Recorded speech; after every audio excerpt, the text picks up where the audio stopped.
8:42 minutos de la mañana, 7:42 en las Islas Canarias. Simplemente antes de presentar a los tertulianos, muchas gracias a don Pepe de Arenas de San Pedro por el cariñoso mensaje que nos ha hecho llegar. Don Rubén Herrero, ¿qué tal está usted?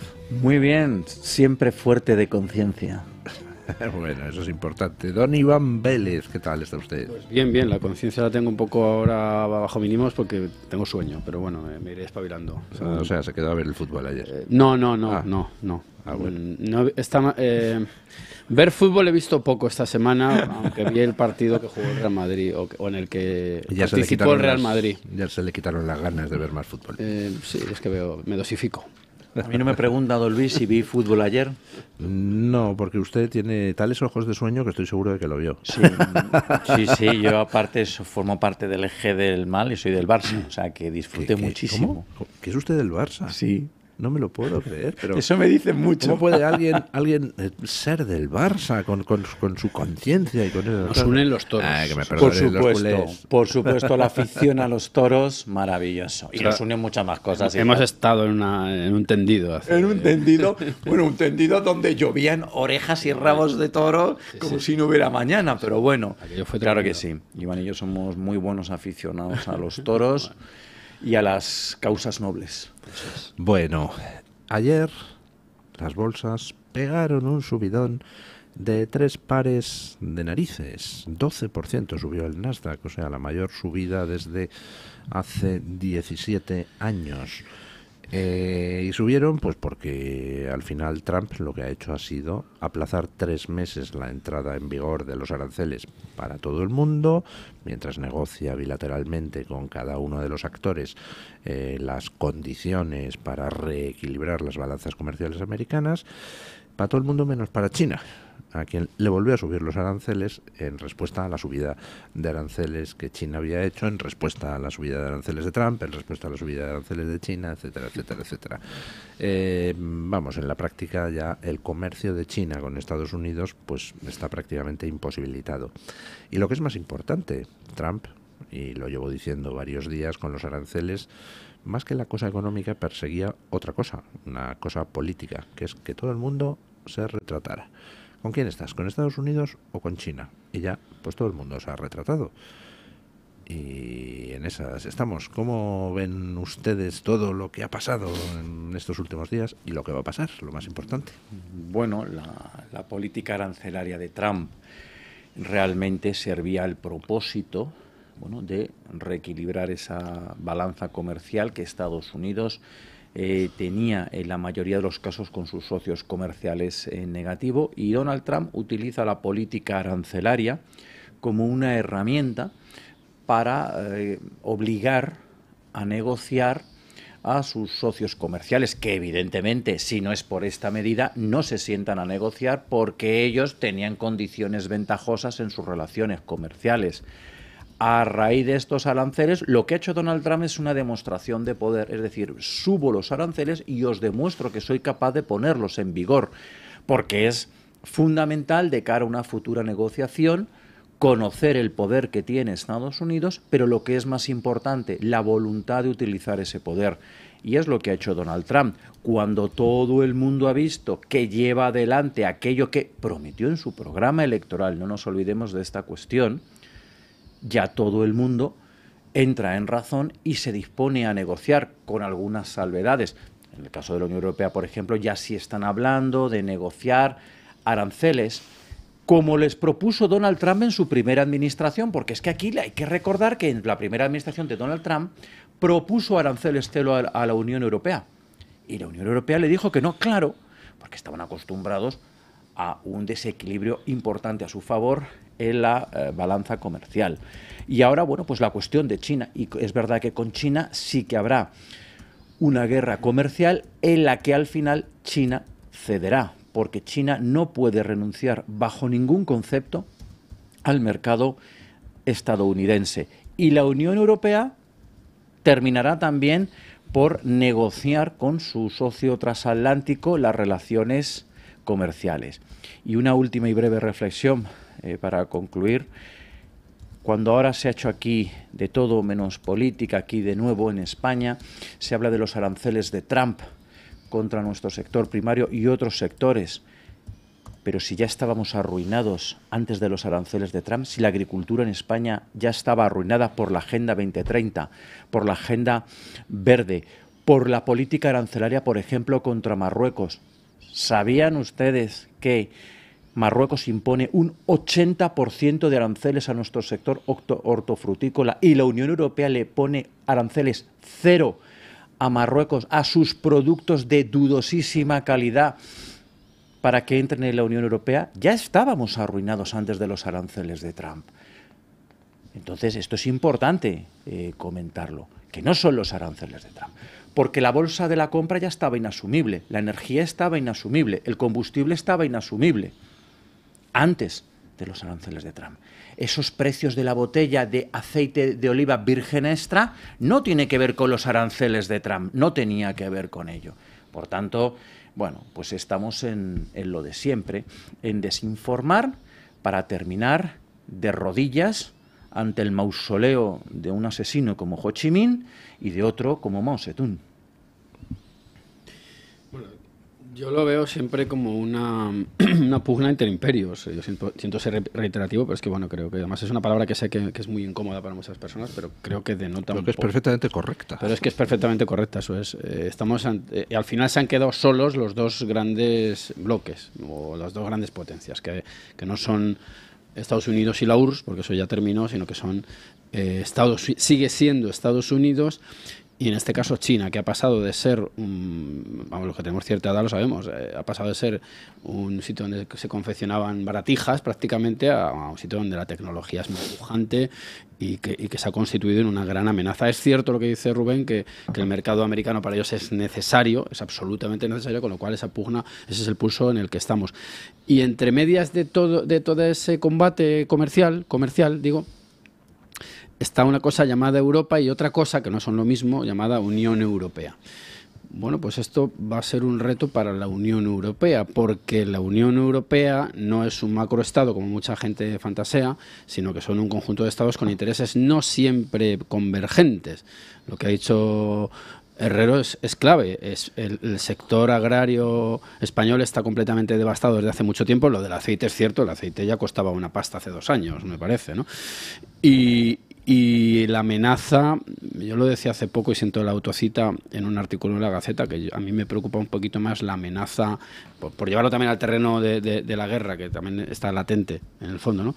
La amenaza que hay que procede del Atlas que la que procede de los Urales, tras los cuales más allá, más al fondo estaría China. Es decir, que en ese sentido yo creo que los españoles harían bien en dejarse de asumir la propaganda según la cual hay un hombre que está loco en Estados Unidos y es una caricatura y no sé qué, no sé cuántas, y ver que la realidad es muy otra y que nuestra economía, la nuestra, la española, que es seguimos siendo españoles, España existe, España es un Estado, está completamente amenazada desde el sur en uno de nuestros sectores productivos.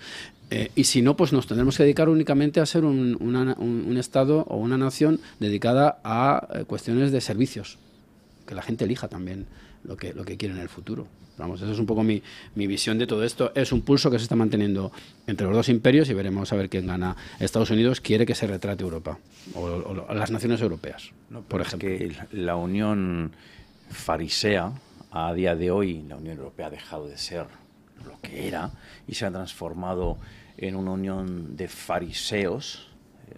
Y en este sentido, la Unión farisea tiene que negociar sus relaciones comerciales con los Estados Unidos. Y lo saben perfectamente.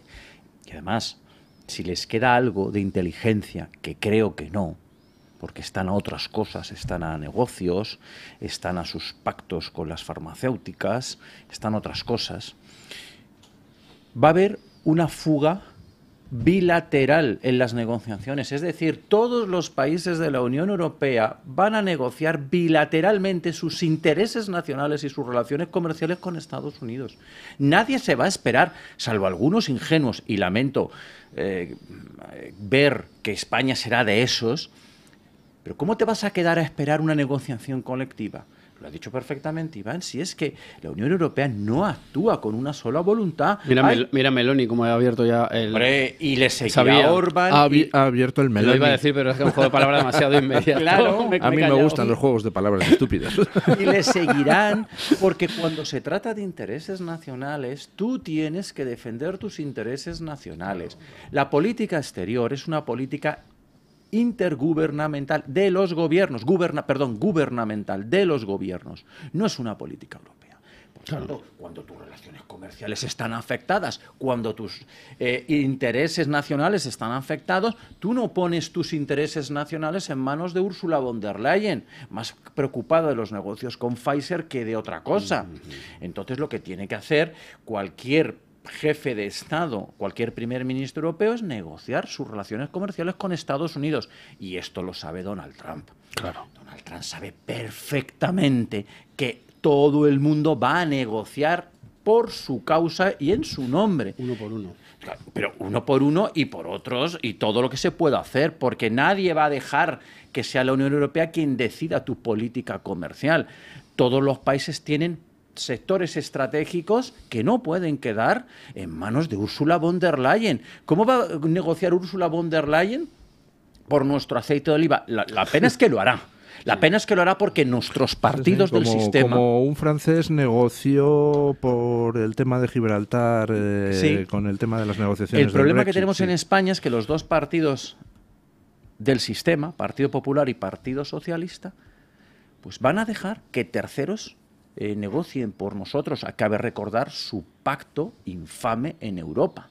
¿Cómo puede tener la cara? Pero es que da igual porque la tienen. El Partido Popular, por supuesto el Partido Socialista, de decir que nuestro campo está arruinado por los aranceles de Trump. Es que es inaudito. Nuestro campo... Que no han entrado en vigor todavía.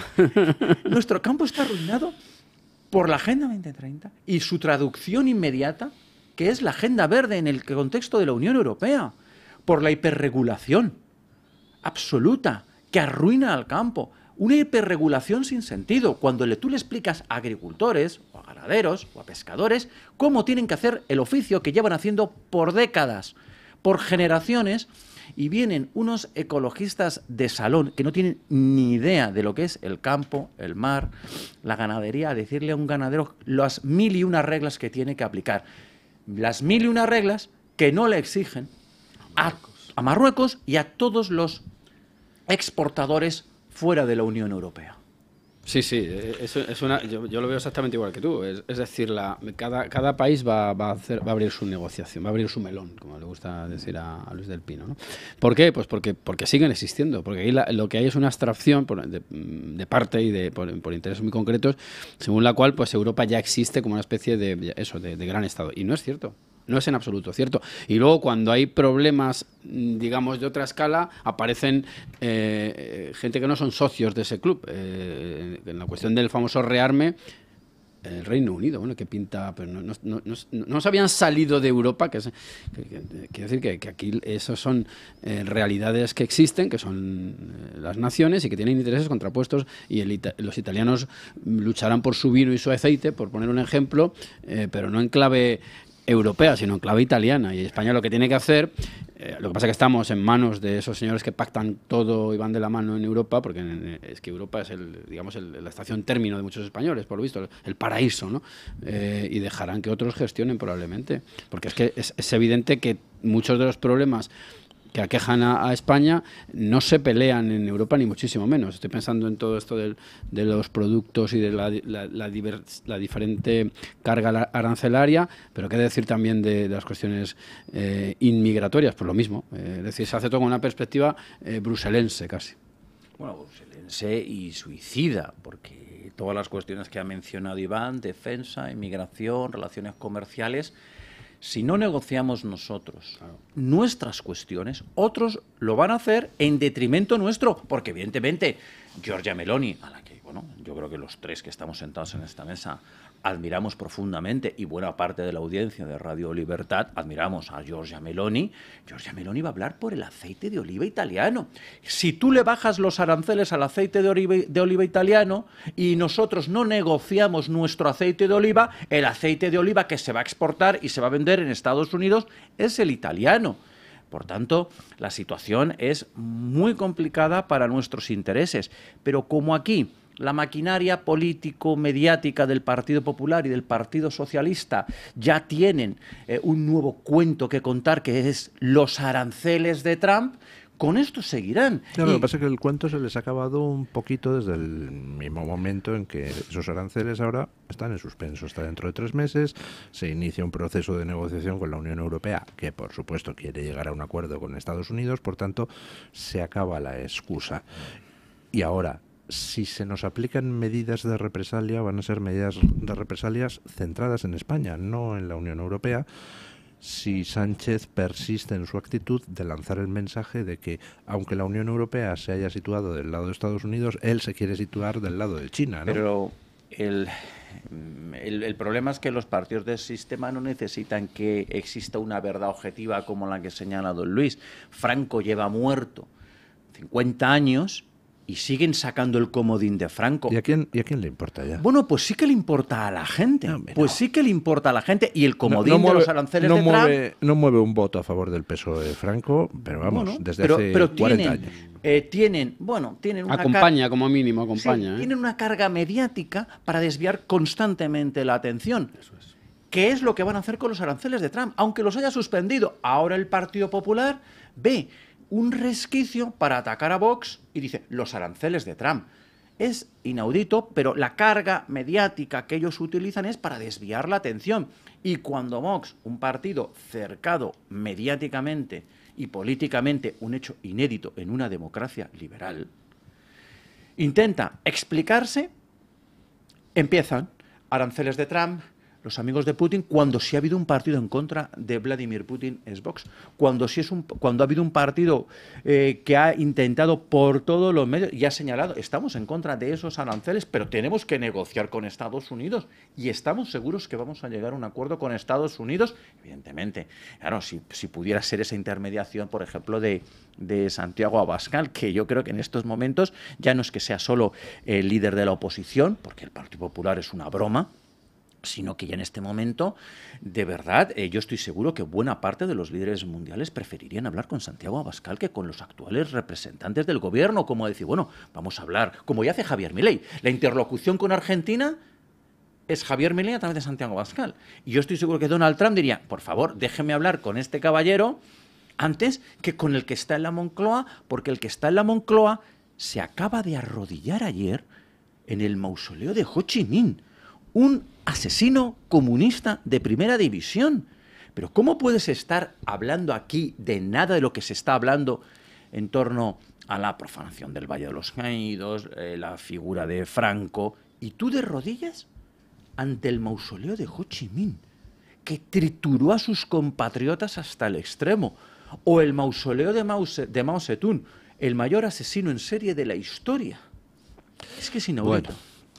Pausa publicitaria y nos vamos a hablar de cosas un poquito más pedestres. Ayer la catarata de datos sobre Ábalos, sus proezas sexuales, su uso del dinero público, la implicación de otras personas que hasta el momento no estaban imputadas, el tema del rescate que aparentemente podría en condicional de rescate a Europa, podría salpicar a Begoña.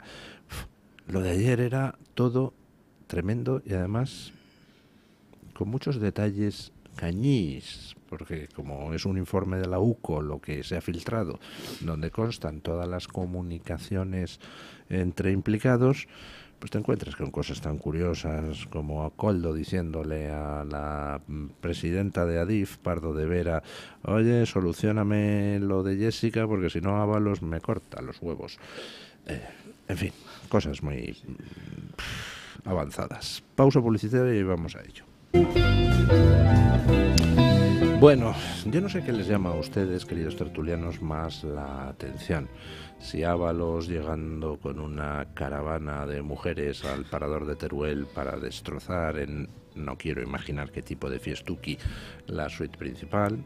Si Koldo diciéndole a Pardo de Vera, la presidenta de Adif, solucióname lo de la contratación de Jessica porque si no Ábalos me corta los cataplines.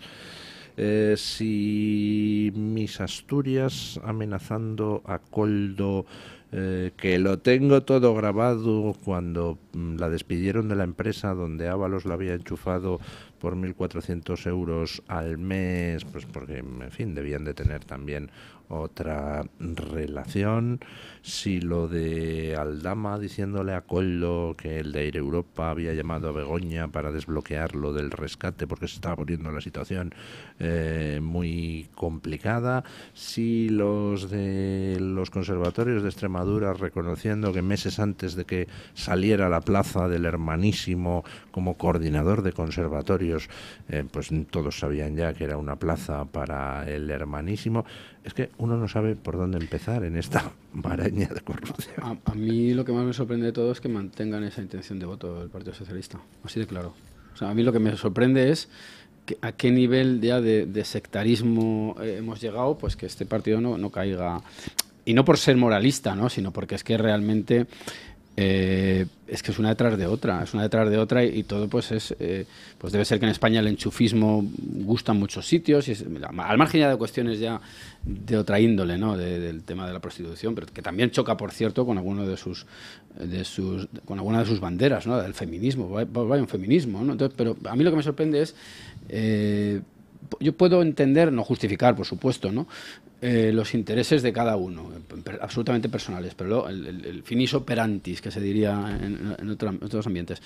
Pero, digamos, que lo asuman gentes que ni se benefician de nada de lo que acaba de decir don Luis, me parece asombroso, por el hecho de que están fantaseando con que combaten la ultraderecha e incluso a Franco, que lo del factor Franco sigue funcionando. No nos engañemos que seguimos en el año Franco, el año de los 50 años. Por cierto, este fin de semana la Fundación Gustavo Bueno dedica sus encuentros de filosofía a esta situación, ¿no? Se titula Franco, Franco, Franco, y se abordarán todos los temas que proceden al respecto, ¿no? Pero a mí lo que me sorprende, ya digo, es cómo hay tantos españoles pues que miran para otro lado cuando se les han dado motivos para rechazar esa alternativa política, porque claro, es que lo del hermano es escandaloso, lo de Ábalos, bueno, es que ya no sé cómo comentarlo, ya lo de la furgoneta ya me supera, quiero decir, ya me parece asombroso, destrozar las habitaciones como si fueran un grupo de rock de los 60, en fin, me parece todo increíble, pero es verdad que tienen muchos medios de comunicación untados, muchos periodistas colocados pues para desviar la atención en muchos casos, pues eso, a combatir a un señor en Washington, al Valle de los Caídos, etcétera, etcétera, y mucha parte de la población española pues sigue confiando en la empresa de Ferraz. Es lo que hay, yo creo que es un retrato también de la sociedad española. Una sociedad enferma que tolera esta casta política del Partido Socialista y del Partido Popular, una sociedad enferma que tolera esa lacra que es la prostitución, que es algo repugnante y que tendría que ser abolido y prohibido. Pero bueno, esa base electoral de estos dos partidos descansa en un imperio mediático pornográfico y que utilizan todas las cargas mediáticas, cargas de profundidad y asuntos, Franco, Trump, la ultraderecha, porque de ahí no los sacarás nunca, Iván. Si en cualquier pregunta que les hagas, en cuanto es incómoda, sus amigos de la ultraderecha, los amigos de Trump, pero responde a la pregunta, responde a la pregunta. Yo quiero recordar aquí una intervención maravillosa de Patricia Rueda en el Congreso, interpelando a este golfo miserable y repugnante de Ábalos, cuando precisamente le decía Patricia Rueda en el Congreso: señor Ábalos, ¿qué méritos tiene el tal Koldo cuando le nombraron presidente de Renfe o consejero de Renfe? Se levantó y empezó a decir: usted se arrepentirá un día de esta intervención y de atacar a alguien que no está presente aquí. Dijo, conteniendo como pudo el llanto a Ábalos. A continuación, una ovación inmensa en el Congreso a favor de Ábalos. Sí, es precioso ese vídeo con Yolanda Díaz aplaudiendo a Ábalos. Y Patricia Rueda, diputada nacional de Vox, le hace una pregunta completamente procedente. Y el comodín de la ultraderecha, de usted se arrepentirá, de usted no sabe lo que dice. Pues sí que sabía Patricia Rueda bien lo que decía y bien lo que preguntaba.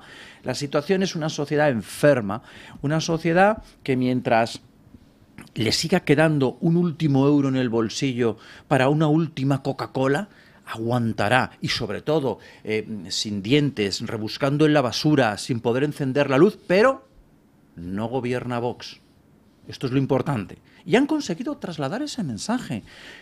Afortunadamente hay una reacción.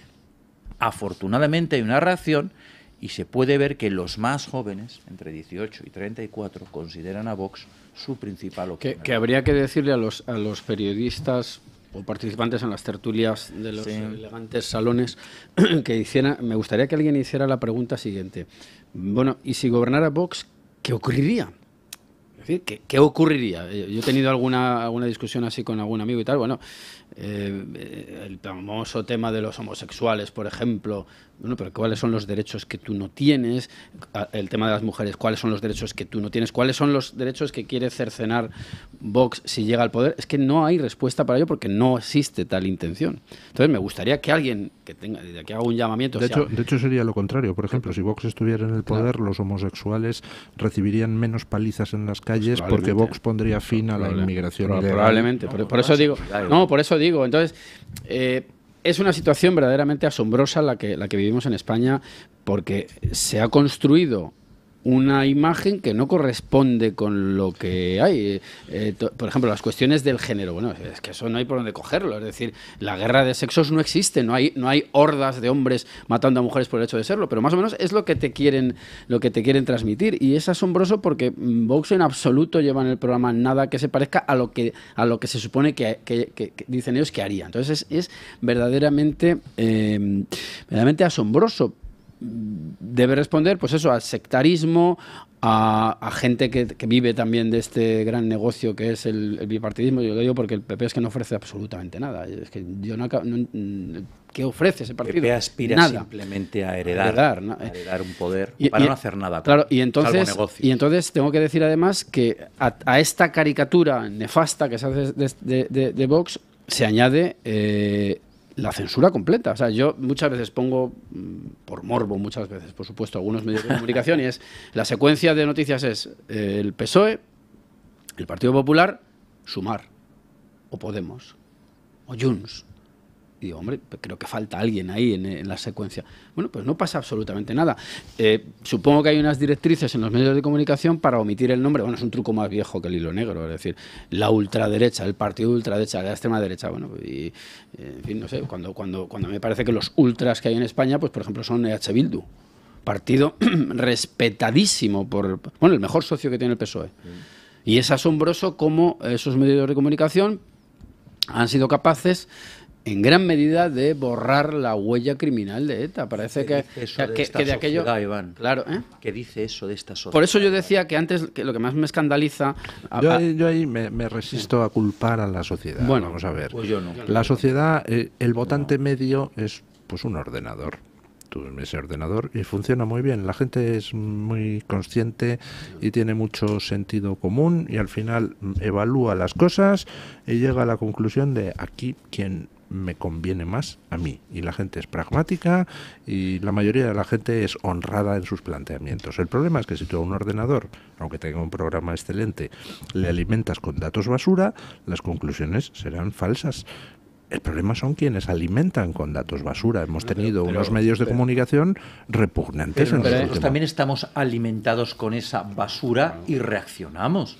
O sea, bien, a mí me pueden contar, por ejemplo, no nos contaron cuentos e historias con la vacuna y con el COVID, y oye, si te informabas un poco, había fuentes solventes, muy censuradas, tenías que buscar, pero bueno, ¿cuándo que nos han vertido a muchos de nosotros y contaminado a muchos de nosotros? Yo creo que es una sociedad muy conformista, muy adaptativa, muy de supervivencia, mientras yo consiga todavía resistir. Ande yo caliente, ¿no? Un poquito más, la última Coca-Cola, una, solo pide una más. Y abren la Coca-Cola, se la ven y dicen, voy a votar otra vez al PP. Pero eso es muy porque humano. Mi abuelo me dijo... Pero eso es muy humano y muy entendible y muy natural. Vamos a ver, al final la gente La mayoría de la gente, o sea, los que estamos envenenados por la política somos una minoría que por estar envenenados con la política, pues normalmente tenemos más capacidad de influir en las cosas.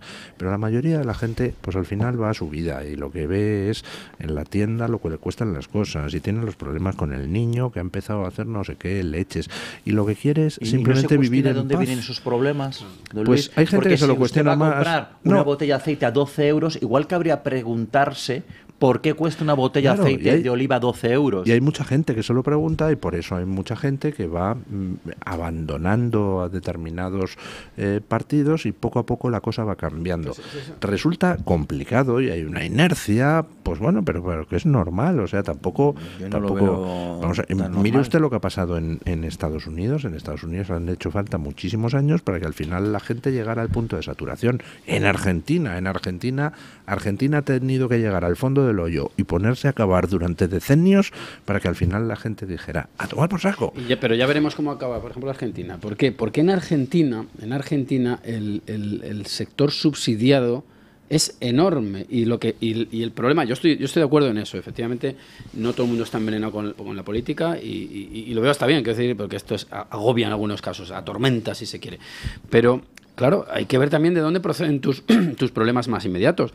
Por ejemplo, los jóvenes que parece que es el que están más cerca de las posiciones de Vox, claro, es que son los jóvenes, y lo digo por algo que tengo inmediato en mi vida, es que ni se plantean tener una vivienda, porque dicen, no, yo ya me planteo tener una habitación con amigos, y eso hay que admitirlo de una manera conformista, y otro sector que es el que está viviendo de ciertas ayudas que proceden, por supuesto, de las capas productivas, está tan envilecido, vamos a llamarlo así, como para quedar, bueno, a mí qué más me da, eso no es asunto mío. Es decir, eso denota una fractura también social enorme, lo que ¿no? quiero decir es lo siguiente, la política no es más que un mercado de consumo al final. Entonces, si hay 200 fabricantes de lavadora, 200 fabricantes de detergentes, lo que es ridículo y un poco patético es que un fabricante de detergentes diga: la gente es estúpida, no se da cuenta de que mi detergente es mejor y más barato que la competencia. Oiga, no, vamos a ver, la gente es racional y la gente compra lo que cree que es mejor para ella. Si usted tiene un detergente más barato y mejor que los demás y a pesar de todo no lo logra vender, entonces el idiota es usted, no la gente. No, pero habrá que ver en qué condiciones ese vendedor es capaz de anunciarse. Si ese vendedor no le permiten anunciarse, no le dejan promocionar su producto, pues a nivel político... Pues se tendrá que buscar la vida y anunciarse. Pero a mí me parece... se están buscando la vida. Claro, exactamente, eso es lo que quiero decir, que poco a poco la sociedad va cambiando y a mí me parece importantísimo el que de repente los jóvenes españoles entre 18 y 24 años, su partido favorito según las encuestas, no precisamente encuestas que haya hecho Vox, es Vox. Incluso en Cataluña. O sea, me parece que lo que se está consiguiendo es increíble. Lo que pasa es que las cosas llevan tiempo. Bueno, el primero tengo que decir que me parece muy adecuada la imagen. Es decir, estamos en una democracia de mercado. Vamos a empezar ya a poner las cosas. Y efectivamente la imagen del escaparate es pertinente, absolutamente clara. Luego está que te deje que la parte del escaparate en el que ofreces el producto, que eso es un poco, sería, por seguir con la metáfora, los medios. Pero hay un problema de fondo y es el paso del tiempo. España además tiene una pirámide poblacional invertida, es decir, los problemas son estructurales. Tenemos una fuga anual de joven talento que va a dejar una España pues que tendrá que agarrarse por cuestiones pragmáticas al subsidio porque no hay más cualificaciones. O sea, el problema es enorme. ¿Qué va a pasar? Pues hasta que llegue, se supone, ese cambio, a ver cómo dejamos esto, porque puede acabar como un solar. Y luego hay mucha gente que tiene unos intereses etimológicamente canallas, de perro, canallas, que van a hacer todo lo posible porque no haya ninguna alternativa. Y desde luego eso es de una irresponsabilidad máxima por egoísta. Pues yo siempre que me invade el pesimismo ese que parece invadir. Que no es pesimismo, es crudo realismo. Yo una vez un buen amigo me puso un ejemplo histórico que la verdad es que me abrió los ojos. Dice 1475. 1475, estás hablando de que España estaba dividida, la España cristiana, en tres trozos que estaban todos ellos en guerra civil interna, más además en guerra civil uno con otro, más además todos en guerra con lo que quedaba de la España musulmana, en algunos casos traicionando. Sin embargo, 1492, apenas 20 años después, España se había convertido de repente en la primera potencia del mundo, la primera del mundo, en el terreno cultural, en el terreno económico, en el terreno de descubrir un nuevo mundo. Dices, ¿eran los españoles distintos en 1475 que en 1492? No, eran los mismos. ¿Qué había cambiado? Pues que de repente aparecen dos buenos gobernantes, que son Isabel la Católica y su marido Fernando. Oiga, y España da la vuelta como un calcetín en cuestión de nada. Si es que en el fondo en España tenemos un huevo de gente trabajadora, emprendedora, creativa, gente que cuando la dejan es capaz de hacerte la primera empresa textil del mundo, precisamente porque no ha tratado nunca con administraciones públicas. Tenemos gente capaz de descollar en el campo de los videojuegos, en el campo de la cultura, del cine, del deporte, de las empresas. Simplemente lo que tenemos es por arriba un tapón inmenso, cenizo, asqueroso, de una casta repugnante que vive desde hace decenios de simplemente conocerse unos a otros. El club de los encantados de conocerse unos a otros. Aquí gobierna el CECUO. Bueno, pues hay que quitar al CECUO de las pelotas y dejar que las energías de la sociedad salgan. Yo, lejos de esa consideración de pesimista, no, yo creo que Iván y yo somos optimistas. Optimistas y combatimos por una causa alegre, que es la causa del patriotismo español, ¿no? Porque no, yo no soy pesimista. Yo, como dice Iván, yo creo que somos realistas ante una situación también muy bien descrita, muy complicada para los intereses de España y de los españoles, pero somos optimistas en el futuro. Y ahora que parece ser que el viento sopla en las velas del patriotismo, pero bueno, yo creo que los que me conocen y bueno, pues aquí también en esta casa desde hace mucho, mucho tiempo y en mi vida personal, pues yo siempre, estuviera o no el viento en las alas, yo he defendido unas cuestiones y he apoyado unos valores y he apoyado unos principios. Y ahora finalmente llega el viento a nuestras alas. Somos optimistas. Yo realmente creo que en España... Bueno, curiosamente... Ya, pero a lo que voy es al tipo de mensaje para lograr la regeneración. Vamos a ver, la sociedad española es una mujer maltratada por una casta que encima trata de convencerla de que ella es la responsable de que la trate a golpes la casta. Entonces, a esa mujer maltratada, a esa sociedad española, el mensaje no es, si es que eres una tirada, te dejas pegar, te dejas pisar por esta casta cretina, no. El mensaje es, no, eres maravillosa.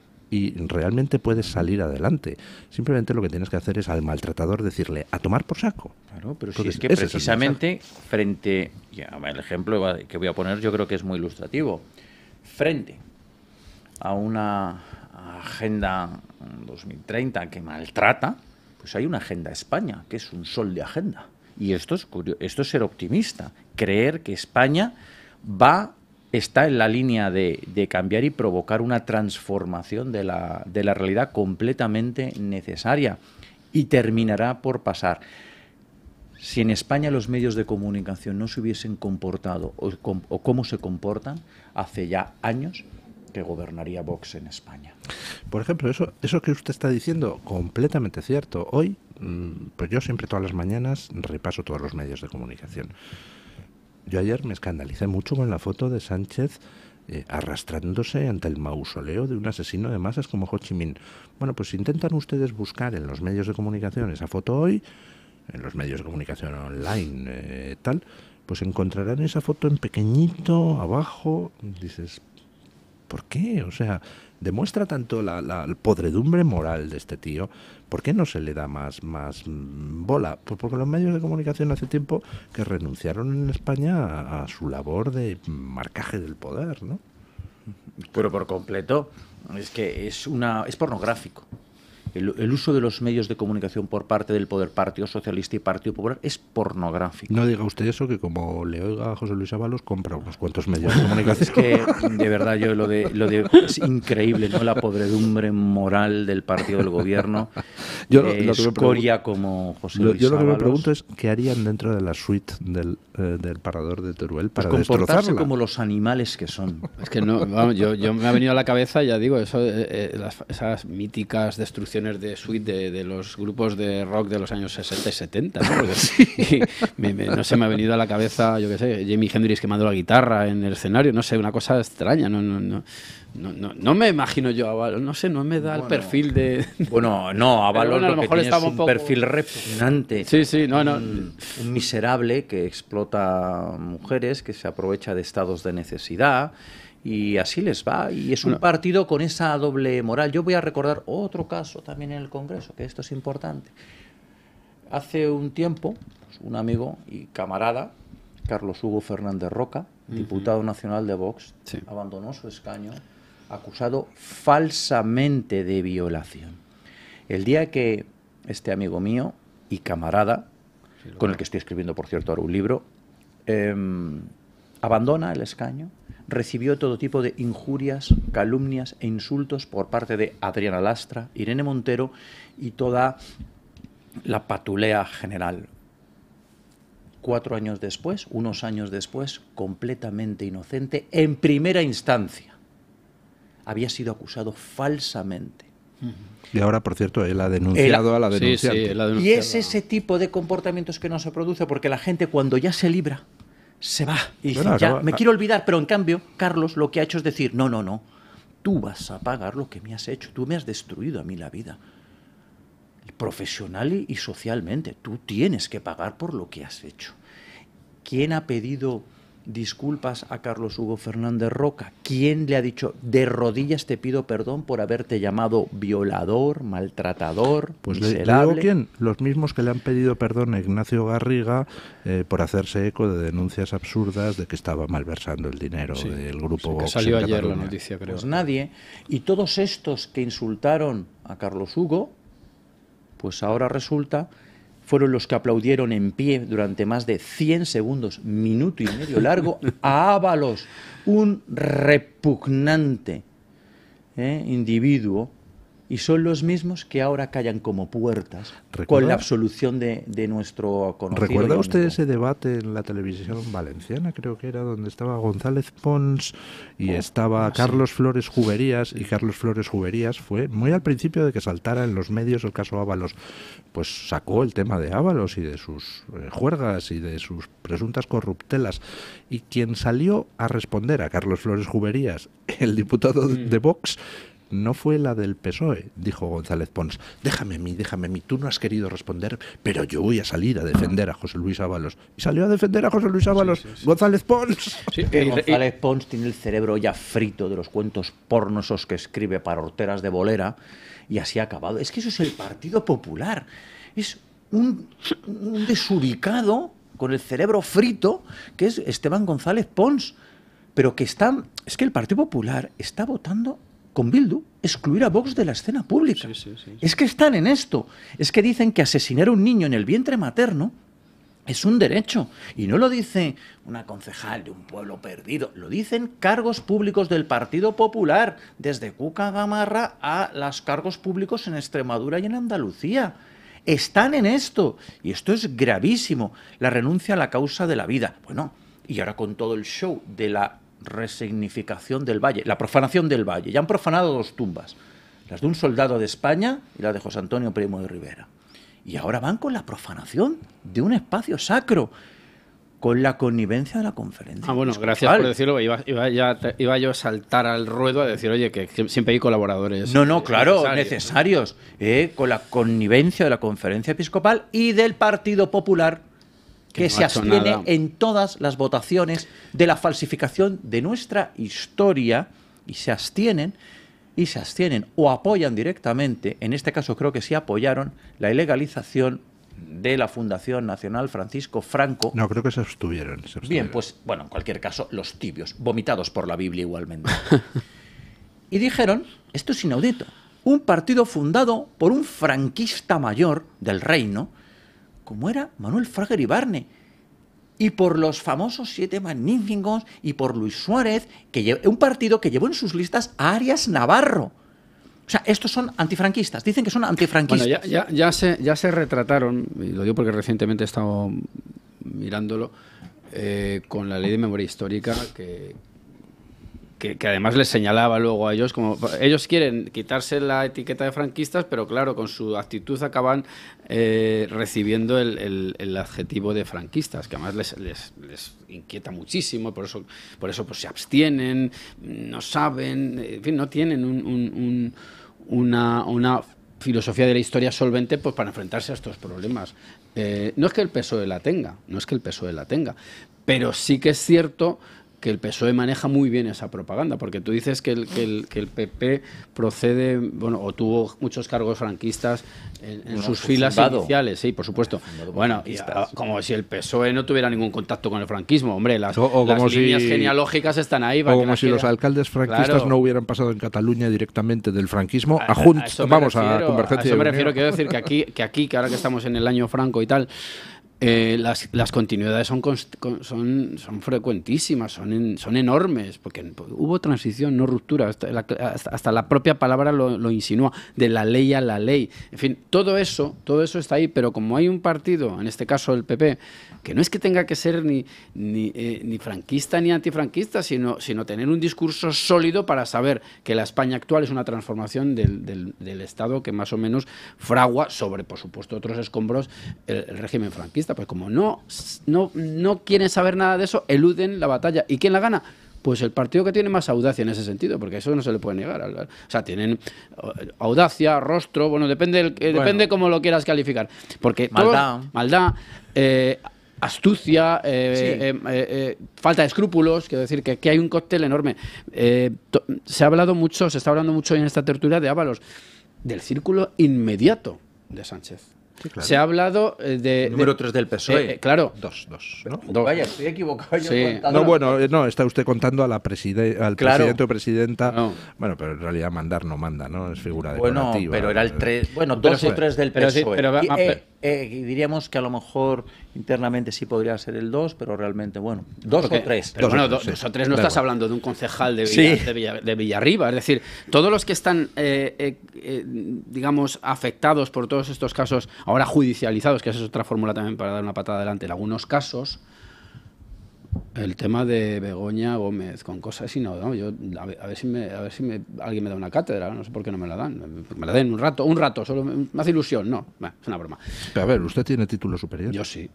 A leche, entonces no se la da. No, que me la den a mí, que yo soy profesor de esa Complutense. Yo tengo un título de arquitecto. No, claro, entonces, no sé. Bueno, pero que te quiero decir, Begoña, David Sánchez, Koldo, Santos Cerdán negociando fuera de España con un relator internacional. Es que es increíble al nivel que se ha llegado. Y entonces los que se dicen oposición, como dicen, el principal partido de la oposición, que es casi una especie de topicazo, es que no hay ningún... Es todo bueno, ya veremos. El partido de la oposición al final, es Vox. Claro. El PP estaba hace 2 días ofreciendo otra vez Feijóo a Sánchez un acuerdo para hacer frente a los aranceles. A eso voy. Pero no hacen nada. Entonces, claro, hay un juego de intereses para opacar a Vox, porque es el único que...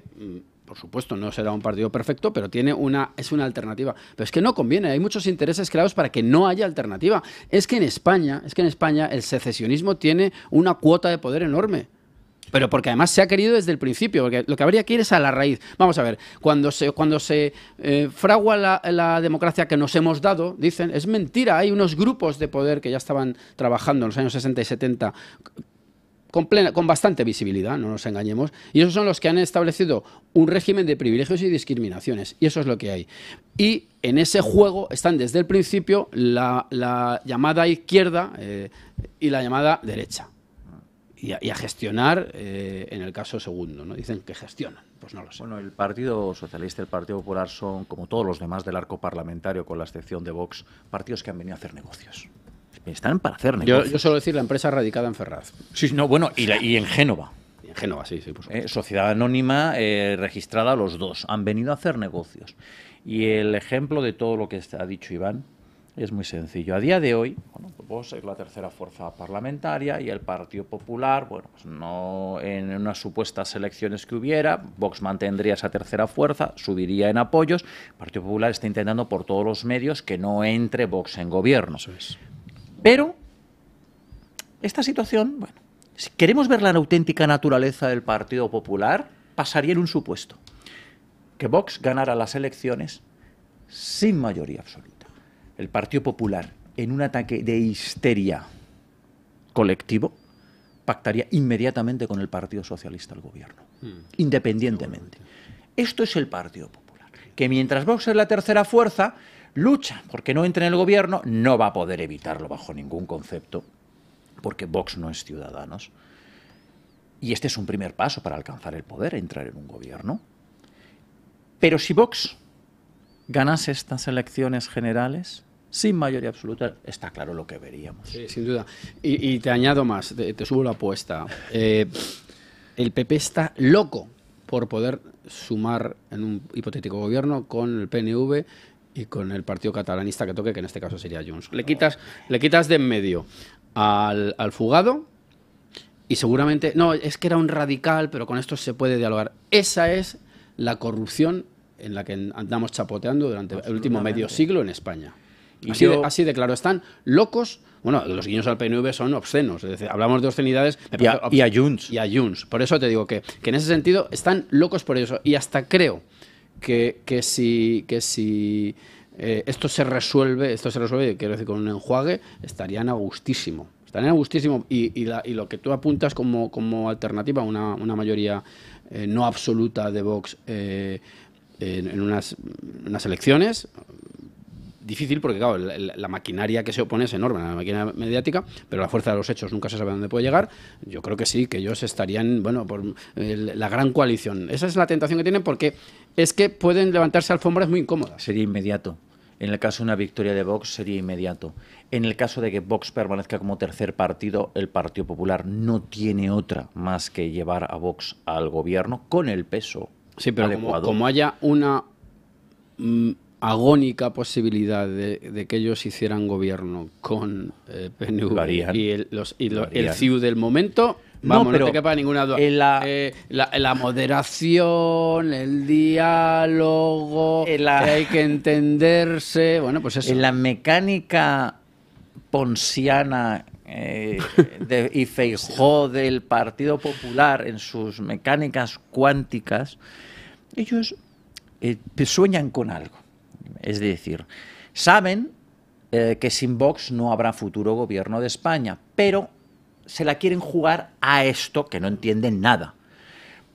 Conseguimos los apoyos del PNV y de Junts y que Vox nos apoye desde fuera. Esto es no entender nada, porque Vox jamás va a estar apoyando un gobierno que se apoye en nacionalistas como el PNV, un suicidio, un partido repugnante, probablemente el partido más repugnante en el arco parlamentario, por encima de Bildu.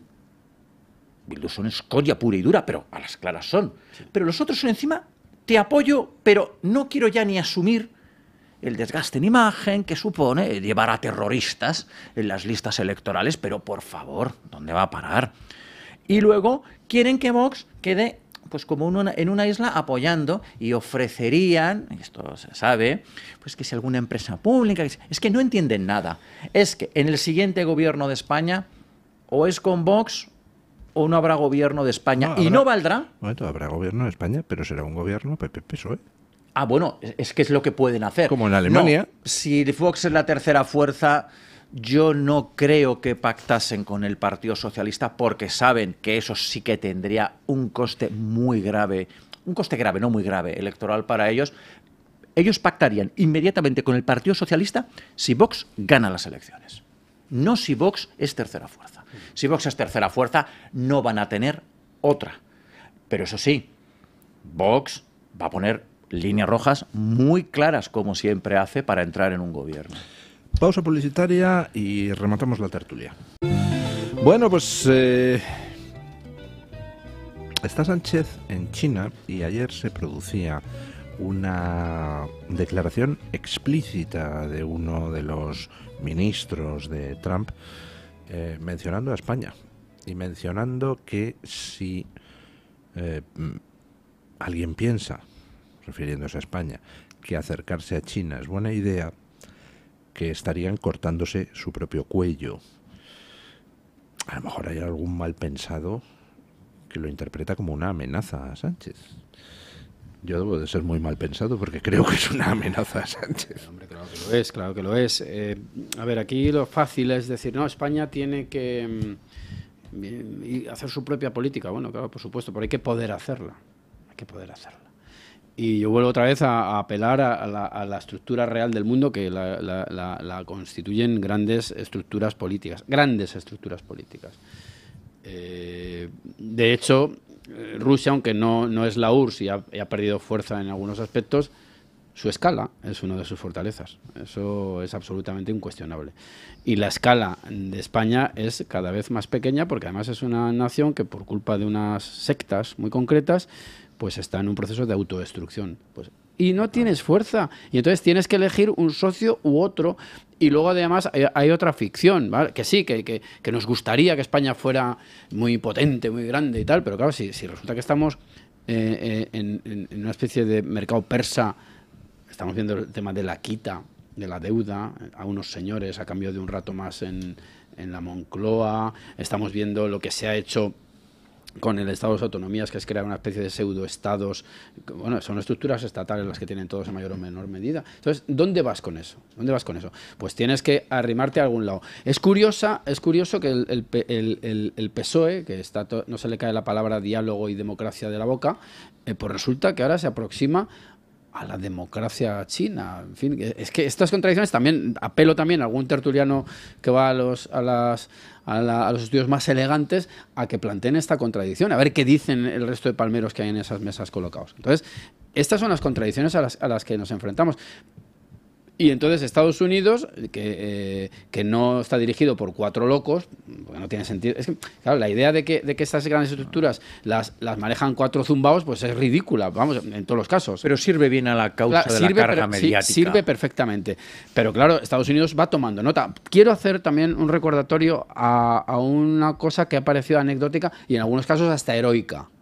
Estados Unidos, como Rusia también, como China, son países donde el patriotismo existe, al margen ya de cuestiones de sistema, ¿eh? Pero los chinos son chinos, no se puede negar, los rusos son rusos y los americanos son americanos. Es que no nos acordamos cuando José Luis Rodríguez Zapatero, que es por lo visto el conseguidor de estos contactos, se quedó sentadito como si fuera un acto de gran gallardía ante la bandera. ¿Creemos que se van a olvidar los estadounidenses de eso? ¿Es que creemos que son igual que nosotros? Que se pitan los himnos y se queman banderas en aras de y no pasa nada en aras de la libertad de expresión. Los actos tienen consecuencias. Eso llevamos pagando la huida cobarde del frente de Irak. También. Y ese acto lamentable del nefasto presidente Zapatero.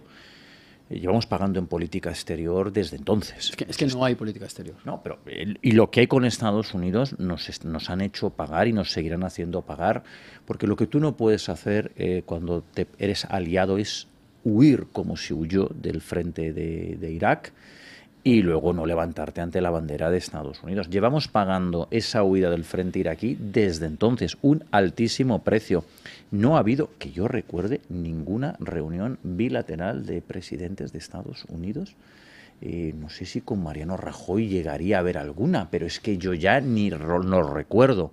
Porque luego también el Partido Popular, en sus movidas, como siempre apostando a caballo ganador, pues nosotros somos de Biden, pues nosotros somos de Kamala Harris. Sí, claro.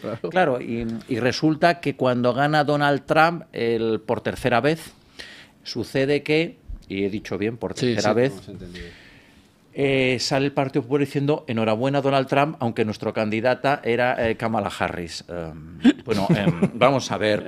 Por cierto, el Partido Popular, el de todas las glorias de España y los liberales, cuando gobernó Rajoy impuso 40 nuevos impuestos y tasas, convirtió a España en un maldito infierno fiscal, en una confiscación fiscal que hoy padecemos y sangramos.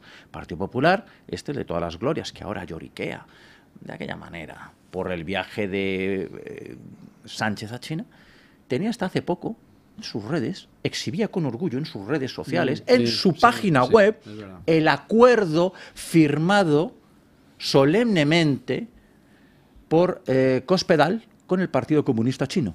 Esto hay que decirlo. El Partido Popular, a día de hoy, no consta que se haya roto ese acuerdo con el Partido Comunista Chino, tiene un acuerdo de colaboración firmado con el Partido Comunista Chino. Y lo firmaron como si fuera un pacto de Estado, pero es que era todo Cospedal firmando con el otro, con el Partido Comunista Chino. ¿Qué tiene que ver? Sí, yo quería... el Partido con el Partido Comunista Chino. Un poco redondear lo que decías de la inscripción bidenista del PP. Es la misma que tenía el PSOE y es la misma que tiene todo el resto de partidos del arco parlamentario español, ¿eh? Es la misma. Salvo en algunos casos que ya es un antiamericanismo que hunde sus raíces en otros ámbitos, ¿no? Pero ahí sí que había también una unanimidad. Y toda esta cuestión del wokismo y demás está asumido prácticamente por todos. Entonces, claro, la alternativa a eso es la ultraderecha, la caverna, etcétera. Pero en la línea... Los locos. Los locos, sí. Además, siempre en unas claves psiquiátricas absurdas, ¿no? Sí, esto, locos. Porque es que me hace mucha gracia porque... Bueno, gracia entre comillas, porque en el canal Historia, si os dais cuenta, que están todo el rato dando la matraca con la Segunda Guerra Mundial y demás, Hitler es un loco. O sea, por lo visto la responsabilidad del pueblo alemán no existe. Era un tío que está como una cabra y que él, por algunas razones que no sabe cuáles son, llega al poder y no, perdón. El poder nunca lo ostenta una única persona. Es como que se está haciendo una cosa análoga con lo de Trump. No. Trump no es un tío extravagante. Bueno, podrá ser extravagante, no lo sé. Eso depende de dónde pongas los límites. Pero no es un tío loco que está haciendo las cosas porque le da la real gana. Hay un colectivo, siempre es una parte de la sociedad la que manda, no una persona únicamente. Esto es una auténtica abstracción completa, ¿no? Y entonces, en ese sentido, yo lo que quería remarcar, Rubén, es que todo el arco parlamentario español, ya digo, salvo algunos que son antiamericanos furibundos, hagan lo que hagan, están alineados con el partido de Biden y lo han dicho abiertamente y eran una especie de y a Kamala Harris, claro. Cuca Gamarra, después de, entiendo yo, comulgar y defender el aborto, decía que en ocasiones la historia nos envía mujeres poderosas como Kamala Harris. Pero vaya si dijeras, hombre, Golda Meir, Margaret Thatcher, hay ejemplos en la historia, ¿no? Decir de mujeres, Juana de Arco, decía, pero Isabel la Católica. Isabel la Católica, por supuesto. Eso es un providencialismo muy discutible, porque surgen en unas condiciones muy concretas. Pero también. Señalar a Kamala Harris como una enviada de los dioses. Que cuando perdió se escondió, no sé en qué escondrijo andará ahora todavía, vamos. Pues habrá vuelto a sus negocios californianos, pero que el Partido Popular, un partido, es que lo que era, ¿no? En el origen, ¿no? Pues un partido católico, que defendía la unidad de España, defendía la causa de la vida, y digo en sus orígenes porque desde muy prontito empezaron a cambiar. Orígenes muy remotos ya. Ya en la segunda legislatura de Aznar, aquello era ya lo que viene a ser prácticamente el Partido Popular hoy. Una empresa para hacer negocios. Yo siempre digo que ellos no tienen valor, tienen precio. Cuando tú ya en política tienes precio, eres presa de los que compran. Entonces, el Partido Popular pues se ha echado en manos del movimiento woke, el marxismo cultural, y correspondientemente creyendo que alguien le va a votar alguna vez de ese mundo, que nunca les va a votar. Qué ingenuidad, nadie. ¿no? O sea, se cree que un abortista, estos que les gusta despedazar a niños en el vientre materno, va a votar al PP porque el PP ponga 3 o 4 decir que el aborto es un derecho. Que no te van a votar en la vida. Y ya más sobre todo, aquí sí que hubo una excepción por parte de la Iglesia, que fue el obispo Munilla, con el que yo tengo algunas distancias en algunos temas, pero en este caso él escribió una carta diciendo el lamentable abandono de la causa de la vida del Partido Popular. O sea, es que el Partido Popular ha ido dejándose causas en el camino y preguntándole a sus sociólogos de referencia sobre qué tiene que hablar y sobre qué tiene que defender. Muy mal camino es no tener nada que defender, salvo aquello que te digan unos sectores interesantes. Sí, gestión. Menudo desastre cada vez que gestionan. Sí. El obispo Munilla, pues al obispo Munilla habría que recordarle que empiezas dejando que los que se dedicaban a fusilar a sacerdotes durante la guerra civil tomen al asalto el Valle de los Caídos y terminan los partidos de derecha traicionando todo tipo de cuestión ideológica en la que tú crees, ¿no? He dicho que tengo distancia ideológica con el obispo Munilla. Es de la obra, o sea, de Tomás de Quincy, ¿no? De Memorias de un comedor de opio, ¿no? Se empieza asesinando y se acaba faltando los modales en la mesa, ¿no? Pues claro, no, pero vamos, que yo con lo que es la jerarquía de la Iglesia católica actual, yo tengo una gran distancia. Tú que te mueves en otro día entraremos, ponles ante el espejo, ¿no? Otro día entraremos en ello, porque ahora es el momento de los oyentes, así que invoco a nuestros compañeros para que nos traigan la respuesta a una pregunta que planteábamos esta mañana, que esta vez no es sobre la actualidad, sino sobre nosotros mismos. De vez en cuando nos gusta hablar de nosotros mismos. Ayer cumplíamos un año en este programa y hemos preguntado a través de las redes, pues, ¿desde cuándo nos escuchan en Mañanas en Libertad? Y dábamos 4 opciones. La primera, pues, desde el principio. La segunda alternativa que dábamos es desde hace más de 6 meses. Gente que no nos llegó a escuchar desde el principio, pero se enteró luego, pero luego se ha incorporado. La tercera alternativa, desde hace menos de 6 meses, los que se han incorporado hace relativamente poco. Y luego la cuarta alternativa, ¿qué es Mañanas en Libertad? Doña Carmen Carbonell. Esa es la favorita de Don Luis, la de que es Mañanas en Libertad. Tengo que decir que hay una quinta opción que es desde antes que empezara Mañanas en Libertad. ¿Por qué? Porque empezaron a escuchar el rumor de que se iba a crear un nuevo programa en una nueva emisora. Y hay mucha gente que desde antes de empezar este programa ya seguía a Mañanas en Libertad. Bueno, en Twitter les tengo que decir que de estas 4 opciones, la primera, la de desde el principio con un 86% de los votos, es la opción que gana. Hay un empate técnico entre la de más de 6 meses y la opción troll de Don Luis del Pino, que es Mañanas en Libertad. Hay un 5% de los encuestados que apuesta por esta opción y hay un 4% que dice que desde hace menos de 6 meses. Esos son los resultados en Twitter. Pero es que, don Luis, usted ayer dijo, hablando de nuestro aniversario, que iba a sortear libros y hoy no hemos dicho qué pasaba con esos libros. La gente está preguntando en redes sociales. Ayer hicimos una pregunta que hemos recibido 220 comentarios en Twitter y 152 comentarios en YouTube. ¿Por qué tantos comentarios? Pues porque don Luis del Pino se ofreció a regalar libros concretamente a través de estas dos. 2 libros a los que nos felicitaran a través de Twitter, 2 libros a los que nos felicitaran a través de YouTube. Está muy bien esta aclaración porque yo pensaba que era uno para YouTube y otro para... Dos y dos. Porque Luis es generoso, una persona generosa. Lo importante, el sorteo se va a llevar a cabo mañana. La metodología es bastante compleja. ¿Por qué? Porque la ha ideado don Luis del Pino, que es ingeniero de telecomunicaciones.